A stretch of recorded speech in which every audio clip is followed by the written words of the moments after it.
नमस्कार, Thakur study point में आप सबका स्वागत है। आज की इस वीडियो में हम बात करने वाले हैं JBT TET previous year question paper Hindi section की। वीडियो को शुरू करने से पहले अगर आप मेरे चैनल पर नए हैं तो चैनल को सब्सक्राइब करें। साथ ही अगर आपको मेरी वीडियो पसंद आए तो वीडियो को लाइक एवं शेयर जरूर करें। सबसे पहला प्रश्न है, वह लड़का गरीब है। इस वाक्य में विशेषण है। वह लड़का गरीब है, इसमें कौन सा विशेषण है? आपको ऑप्शन दिए गए हैं सार्वनामिक विशेषण, संख्यावाचक विशेषण, गुणवाचक विशेषण या परिमाणवाचक विशेषण। तो इसका सही उत्तर क्या हो जाएगा? सार्वनामिक विशेषण। अब देख लेते हैं कि सार्वनामिक विशेषण कौन से होते हैं। जो शब्द संज्ञा के साथ आते हैं उन्हें क्या कहा जाता है? सार्वनामिक विशेषण। दूसरा ऑप्शन दिया था संख्यावाचक। जो शब्द संज्ञा या सर्वनाम की संख्या का बोध कराते हैं। जो शब्द संज्ञा या सर्वनाम की संख्या का बोध करवाते हैं उन्हें संख्यावाचक कहते हैं। तीसरा है गुणवाचक। जो शब्द संज्ञा या सर्वनाम के गुणों का बोध करवाते हैं उन्हें गुणवाचक कहते हैं। अगला है परिमाणवाचक। परिमाणवाचक क्या होते हैं? जो शब्द संज्ञा या सर्वनाम के परिमाण का बोध करवाते हैं उसे परिमाणवाचक कहते हैं। अगला प्रश्न है, गर्म शब्द की भाववाचक संज्ञा क्या है? आपको ऑप्शन दिए गए हैं गरमाना, गर्माहट, गरमाया या गर्मी। तो इसका सही उत्तर क्या हो जाएगा? गर्मी। अगला प्रश्न है, काला शब्द की भाववाचक संज्ञा क्या है? ऑप्शन दिए गए हैं कालापन, कालिमा, कालाय या कालीमन। तो इसका सही उत्तर क्या हो जाएगा? कालिमा।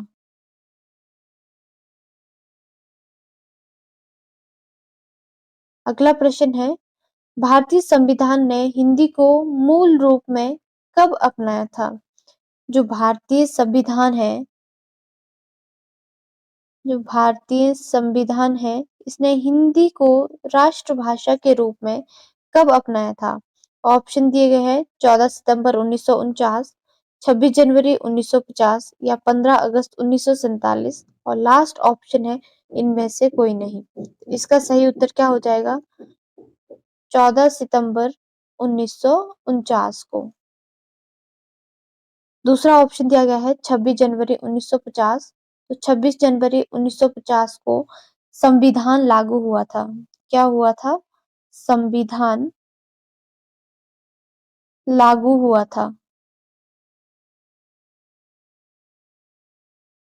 तीसरा ऑप्शन है 15 अगस्त 1947। 15 अगस्त 1947 को भारत आजाद हुआ था। क्या हुआ था? भारत आजाद। अगला प्रश्न है, लोहा में कौन सी संज्ञा है? तो लोहा में कौन सी संज्ञा है? ऑप्शन दिए गए हैं द्रव्यवाचक, समुदायवाचक, जातिवाचक या व्यक्तिवाचक। तो इसका सही उत्तर क्या हो जाएगा? द्रव्यवाचक संज्ञा। द्रव्यवाचक संज्ञा किसे कहते हैं? जिससे कोई वस्तु बनी हो उसे द्रव्यवाचक संज्ञा कहते हैं। और ये इसमें क्या होता है? ठोस, द्रव और गैस तीनों अवस्थाएं आ जाती हैं। तो इसलिए इसका उत्तर क्या हो जाएगा? द्रव्यवाचक संज्ञा। अगला प्रश्न है, तटस्थ का विलोम है। तटस्थ का विलोम क्या है? ऑप्शन है पक्षपाती, सुषुप्ति, संकुचन या स्थूल। तो इसका सही उत्तर क्या हो जाएगा? पक्षपाती। सुषुप्ति का क्या होता है विलोम शब्द? जागृति। क्या होता है? जागृति।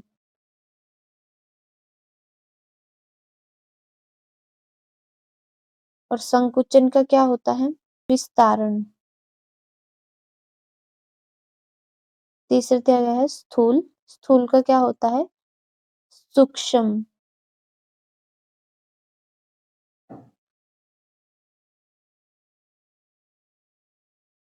तटस्थ का अर्थ क्या होता है? तटस्थ को और क्या कहा जाता है? तटस्थ को कहते हैं हम निष्पक्ष। तो निष्पक्ष का विलोम क्या होता है? पक्षपाती।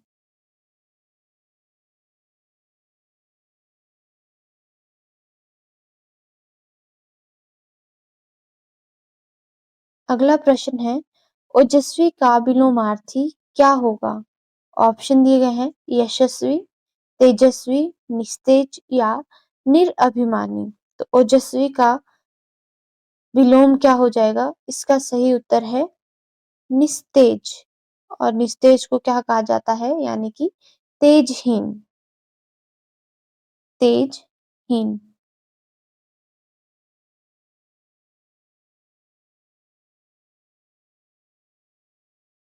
यशस्वी का क्या हो जाएगा? अयशस्वी। अयशस्वी।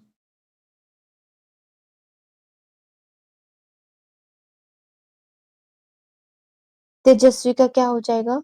निस्तेज। और निरा अभिमानी का क्या हो जाएगा? अभिमानी। निरा अभिमानी का क्या होगा? विलोम अभिमानी।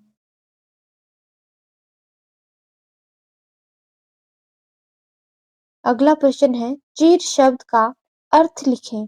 जो चीर शब्द है इसका अर्थ क्या है? आपको ऑप्शन दिए गए हैं देरी, देर, चीर या देखना। तो इसका सही उत्तर क्या हो जाएगा?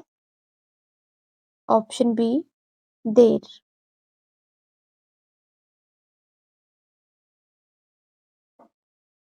चीर का अर्थ क्या होता है? कपड़ा। चीर का अर्थ क्या होता है? कपड़ा।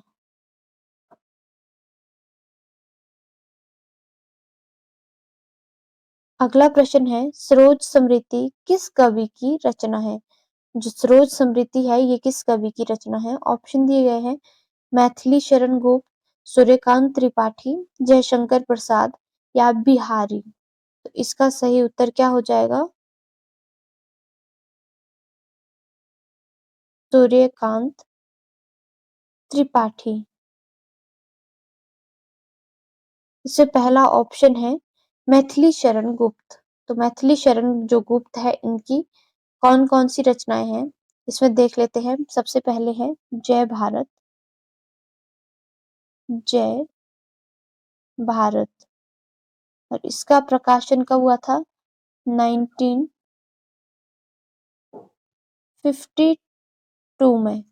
और दूसरी है विष्णु प्रिया। विष्णु प्रिया। और इसका प्रकाशन कब हुआ था? 1957 में।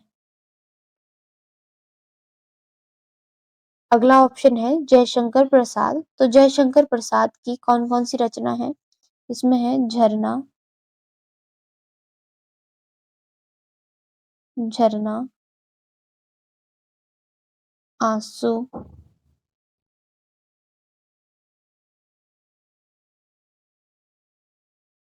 लहर।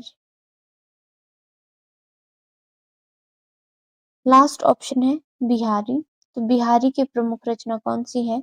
सतसई। सतसई।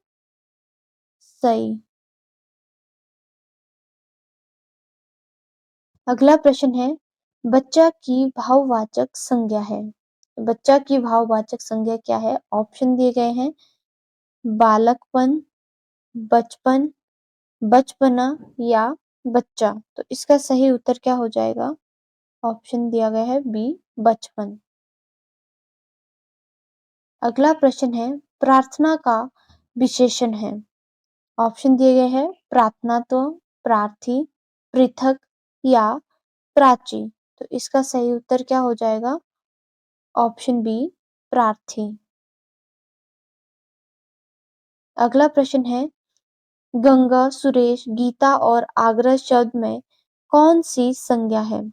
ऑप्शन दिए गए हैं आपको व्यक्तिवाचक संज्ञा, जातिवाचक, भाववाचक या इनमें से कोई नहीं। इसका सही उत्तर क्या हो जाएगा? व्यक्तिवाचक संज्ञा। व्यक्तिवाचक संज्ञा क्या होती है? जो किसी व्यक्ति या स्थान का बोध कराए उसे क्या कहा जाता है? व्यक्तिवाचक संज्ञा। जातिवाचक संज्ञा कौन सी होती है? जो एक ही प्रकार की वस्तुओं का बोध करवाए। एक ही प्रकार की वस्तुओं का बोध करवाए उसे क्या कहा जाता है? जातिवाचक संज्ञा। अगला प्रश्न है, तुलसीदास द्वारा रचित विनय पत्रिका की रचना किस भाषा में हुई है? ऑप्शन दिए गए हैं हिंदी, ब्रज, अवधी या भोजपुरी। तो इसका सही उत्तर क्या हो जाएगा? ऑप्शन बी, ब्रज भाषा। अगला प्रश्न है, पंच परमेश्वर, पूस की रात, कफन, ईदगाह कहानियों के रचयिता हैं। ऑप्शन दिए गए हैं आपको, जयशंकर प्रसाद, प्रेमचंद, महादेवी वर्मा या अंजू बेली। तो इसका सही उत्तर क्या हो जाएगा? Option B, Premchand. यहाँ पर ऑप्शन में दिया गया है जयशंकर प्रसाद। तो जयशंकर प्रसाद की जो कहानियां है इसमें है छाया और आकाशदीप। छाया,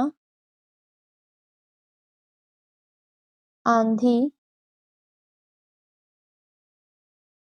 और आकाशदीप।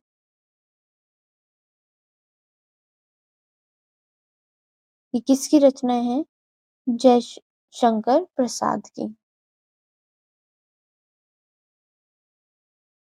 अगला प्रश्न है, जिसे बुलाया ना गया हो। ऑप्शन दिए गए हैं अनभिज्ञ, अनुचर, अनाहुत या अवोध। तो इसका सही उत्तर क्या हो जाएगा? Option C, अनाहुत।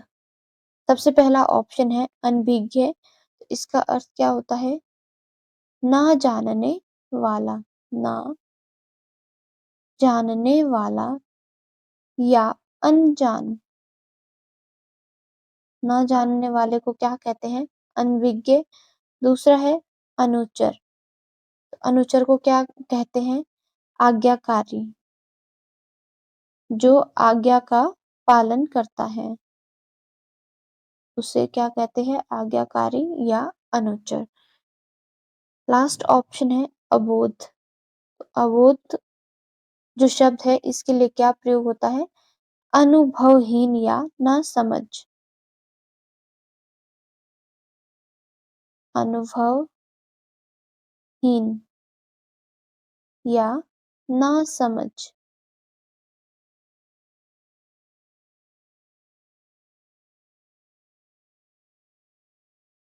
अगला प्रश्न है, भूतकाल के भेद है। ऑप्शन दिया गया है 4, 5, 6 या 8। तो इसका सही उत्तर क्या हो जाएगा? 6। कौन कौन से हैं? सबसे पहला है सामान्य भूतकाल, सामान्य। दूसरा है आसन भूतकाल। तीसरा है अपूर्ण भूतकाल।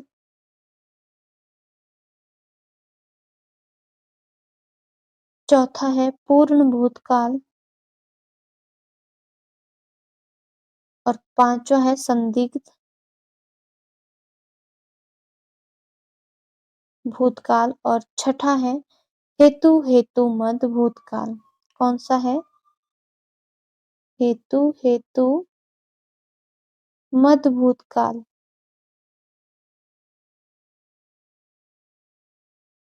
अगला प्रश्न है, रचना के आधार पर वाक्य के भेद हैं। तो रचना के आधार पर वाक्य के कितने भेद हैं? ऑप्शन दिए गए हैं 4, 2, 3 या 5। तो इसका सही उत्तर क्या हो जाएगा? 3।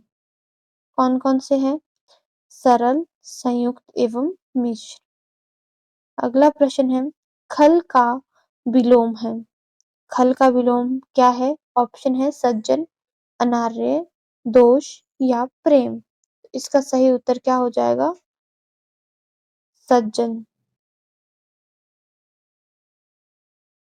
खल का विलोम क्या होगा? सज्जन। तो खल का जो अर्थ है ये क्या होता है? दुर्जन। खल को दुर्जन भी कहते हैं, इसलिए इसका विलोम क्या होगा? सज्जन।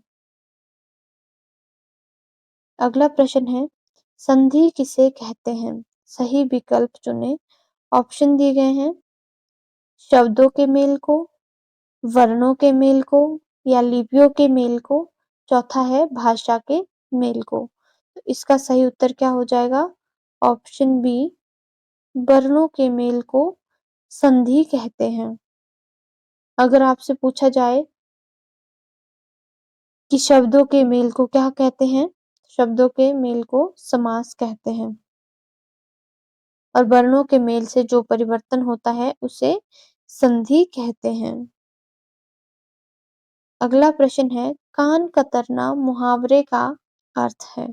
ऑप्शन दिए गए हैं, बहुत अधिक चालाक होना, चुगली करना, लड़ना, या साथ छोड़ देना। तो इसका सही उत्तर क्या हो जाएगा? बहुत अधिक चालाक होना। अगला प्रश्न है, जंगल में मोर नाचना किसने देखा? लोकोक्ति का अर्थ है। ऑप्शन दिए गए हैं, अवगुणों में बड़ा, छोटे से भी बढ़कर, केवल दिखावा। तीसरा ऑप्शन है अनुपयुक्त स्थान में गुण दिखाना, और चौथा है दोनों तरह से हानि ही हानि। इसका सही उत्तर क्या हो जाएगा? ऑप्शन सी, अनुपयुक्त स्थान पर गुण दिखाना।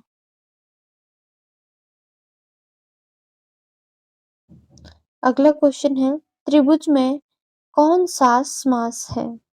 ऑप्शन दिए गए हैं, द्विगु, बहुब्रीहि, तत्पुरुष, या अव्ययी भाव समास। तो इसका सही उत्तर क्या हो जाएगा? द्विगु समास।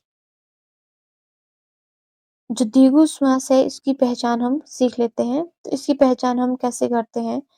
जब हम किसी शब्द का विग्रह करते हैं तो उसमें पहला पद संख्यावाचक होता है। दूसरा तरीका है इसको विग्रह करना।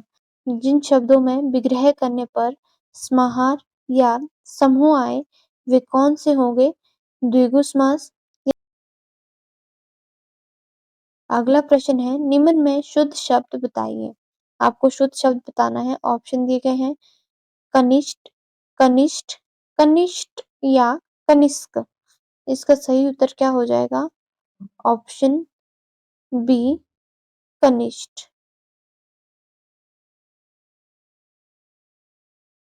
अगला प्रश्न है, च वर्ग ध्वनियां किस वर्ग में आती हैं?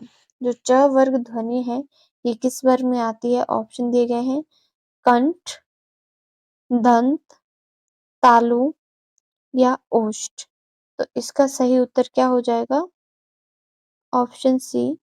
और इसके साथ और कौन कौन से वर्ण आते हैं? इसमें आता है ई, ई, य, और श। कंठे में कौन सी आती हैं? कौन से वर्ण आते हैं? क वर्ग के सभी वर्ण इसमें आते हैं कंठे में, और दंते में आते हैं त वर्ग के सभी वर्ण।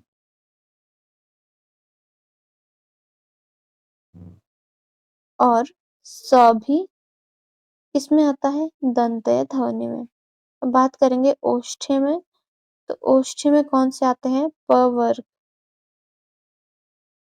प वर्ग किसमें आता है? ओष्ठ्य में, और इसमें आता है उ एवं उ। इसके बाद कौन सा रहता है हमारा? मूर्धा। तो मूर्धा में कौन सा वर्ग आएगा? ट वर्ग, ट वर्ग। अगला प्रश्न है, श्री गणेश का विलोम नहीं है। ऑप्शन दिए गए हैं, अंत, इति, समापन, या अतिशय। तो इसका सही उत्तर क्या हो जाएगा? श्री गणेश का विलोम कौन सा नहीं है? अतिशय। और श्री गणेश का विलोम क्या होता है? इतिश्री भी होता है, अंत भी होता है, और समापन भी होता है।